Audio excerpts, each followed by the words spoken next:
para que outros possam viver, vale a pena. O Senhor, Ele colocou em cada um, toda a sua criação, eu ouso dizer, um mecanismo de defesa, né, justamente para assegurar o bem-estar, saúde, força, vida, né, energia, ânimo, né. Ele colocou em cada um de nós aqui esse mecanismo de defesa, né. E o nome desse mecanismo é a fome. Fome, né? E por que a fome faz bem para nós, para o nosso corpo físico?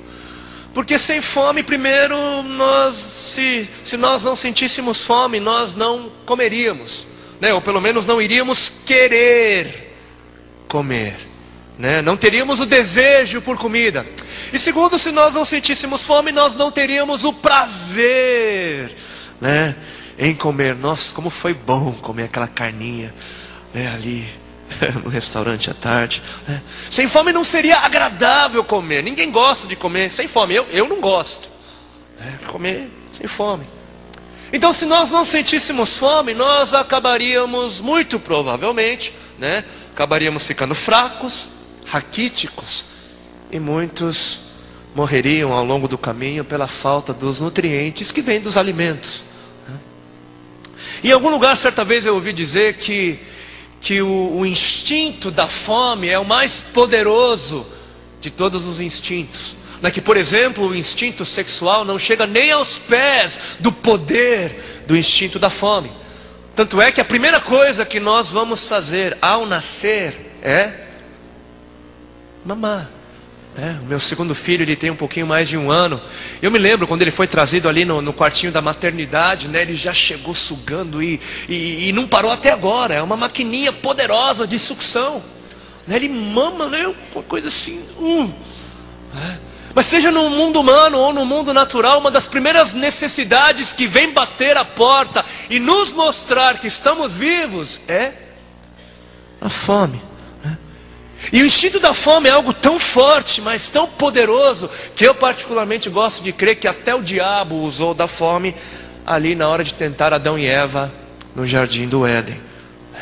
Primeira coisa que o texto lá em Gênesis capítulo 3 vai nos dizer acerca do fruto proibido é que ele era bom para se comer, agradável ao paladar. E eu gosto de imaginar que quando Adão e Eva viram o fruto proibido, eles salivaram, né, com vontade de comer aquele negócio, né?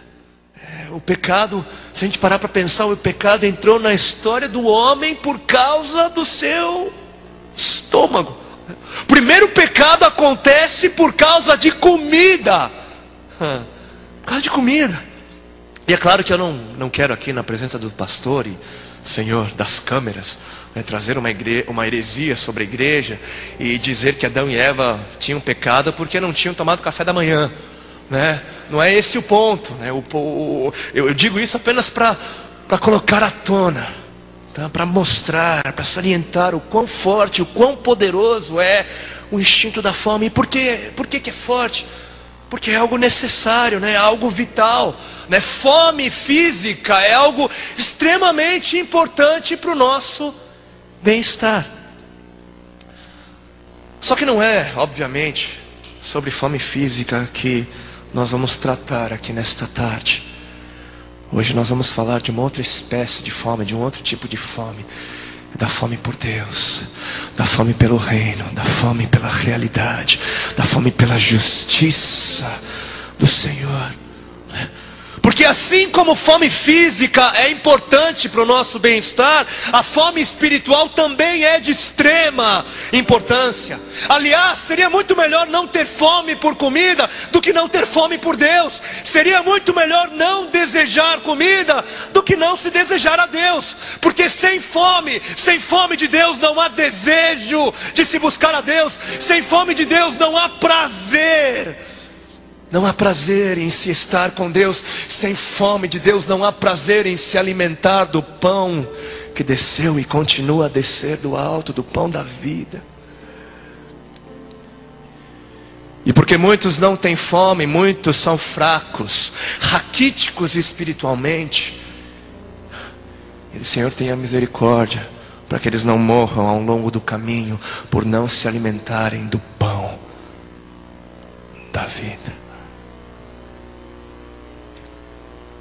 Muita gente sobrevivendo, apenas sobrevivendo, né? Vivendo às margens do cristianismo, se alimentando de migalhas. E é por isso que existe um termo sendo usado por aí, né, que é o cristianismo de sobrevivência. Cristianismo de sobrevivência. O que é cristianismo de sobrevivência? Cristianismo de sobrevivência é um papo mais ou menos assim, entre dois irmãos. Ô irmão, e aí? Tudo bem? Como é que você está? Ah, eu estou bem, eu tô tentando seguir o caminho, né? É difícil, né? Cara, não, eu estou lutando contra o pecado, eu estou lutando contra os prazeres da carne. Na verdade, eu não estou muito bem não, mas a gente vai indo, né?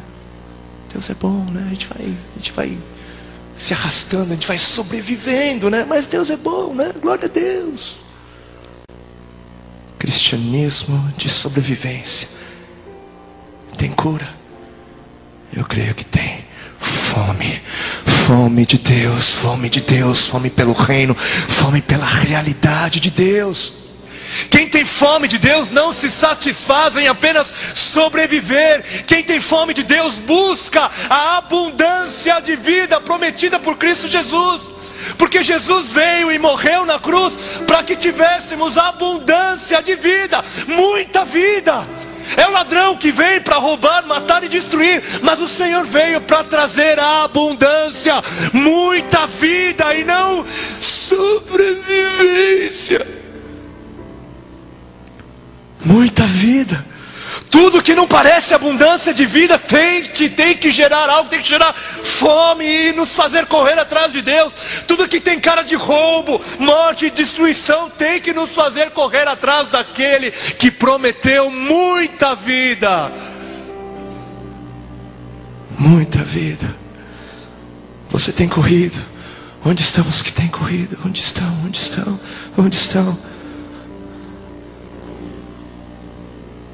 Eu não sei se os irmãos já perceberam uma coisa. Primeira coisa que nós deixamos de sentir quando ficamos doentes é a fome. Engraçado, né? Pelo menos comigo é assim, vem a febre e vai o apetite. Isso tem algo muito precioso a nos ensinar. Isso deveria te dizer algo, nos dizer algo. O que isso nos diz? Isso nos ensina que a ausência de fome é sinal de doença, né? E quando eu não estou sentindo fome, isso é sinal de que alguma coisa não está muito legal. Que quando eu não estou sentindo fome, isso é sinal de que eu preciso fazer alguma coisa. Porque falta de fome é sinal de que alguma coisa não está bem. Falta de fome é sinal de falta de saúde. Mas existem aqueles que, embora há muito tempo tenham perdido a fome por Deus, pensam que está tudo bem, né? Está tudo bem. Eles pensam que a falta de fome é sinal de maturidade e não de doença. Eles enchem um peito e dizem: não, agora eu já cresci. Agora eu já vivi muitos anos no cristianismo. Agora eu não preciso mais tanto assim de Deus. Eu sou cristão maduro. Não preciso orar tanto assim, buscar tanto assim, jejuar tanto assim, ler a Bíblia tanto assim. Não, eu sou cristão maduro, centrado.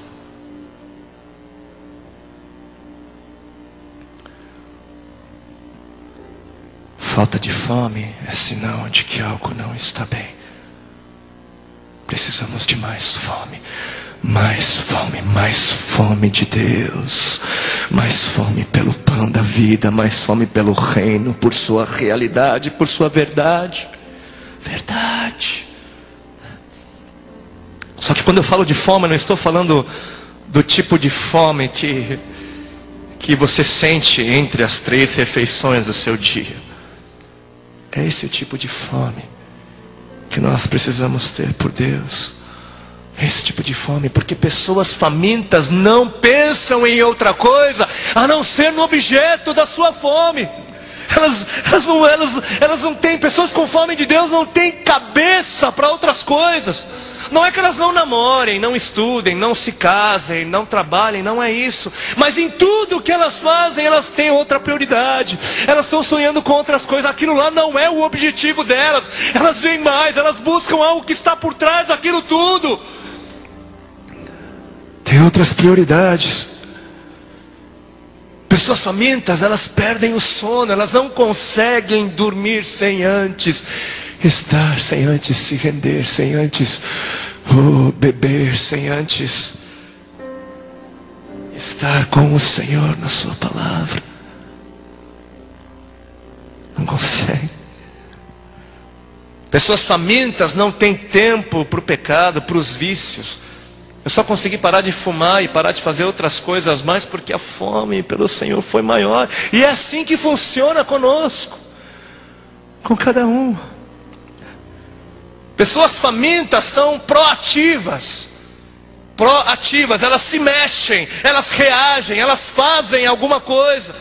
Provérbios 16, 26 vai nos dizer que a fome do trabalhador o faz trabalhar. A fome do trabalhador o faz trabalhar, leva o homem a trabalhar. Por quê? Porque a sua boca, o seu estômago, a isso o incita, a isso o leva. Quem tem fome trabalha. Quem tem fome sabe que é preciso fazer alguma coisa. Se você está com fome, se você precisa que Deus fale, se você precisa do mais de Deus na sua vida, só que você não faz nada para que esse mais de Deus seja derramado, você está sendo muito ingênuo. Muito ingênuo. Você conhece esse texto, Jeremias 29, 13. Buscar-me-eis e me achareis quando me buscardes de... Quando me buscardes de... Vocês me encontrarão quando me buscarem de todo coração. E buscar de todo coração é um ato diferente do cotidiano, é um ato diferente do dia a dia. Mas se você precisa de Deus, se você tem fome, desespero por mais de Deus, faz alguma coisa. Toma uma atitude. Foi legal você cá, foi legal você estar aqui nessa conferência. Mas e aí depois? Faz alguma coisa, não sei. Começa um propósito, começa um jejum, viaja para longe sozinho, vai para Moçambique, passa um tempo com a Mama Aida, com a Heidi Baker. Não sei, entra numa caverna e só sai de lá quando Deus derramar, quando Deus falar. Mas faz algo, reage, faz alguma coisa. Amado, amada, não perca a fome. Não perca, não perca, não perca, não perca, não perca o desespero, não perca a esperança, não perca a fome. Seja faminto, seja faminta. A Bíblia nos apresenta uma outra realidade, um outro mundo. Nesse mundo a virgem concebe sem se relacionar com o homem. Nesse mundo o cego vê, o surdo ouve, o mudo fala, o paralítico levanta, o morto ressuscita. Nesse mundo os endividados são perdoados, os inimigos amados. Nesse mundo tudo é possível ao que crê. Ao que crê, tudo é possível ao que crê. Ao que crê, é o ao que crê, é o ao que crê. Ao que crê, ao que crê. Tudo é possível, tudo.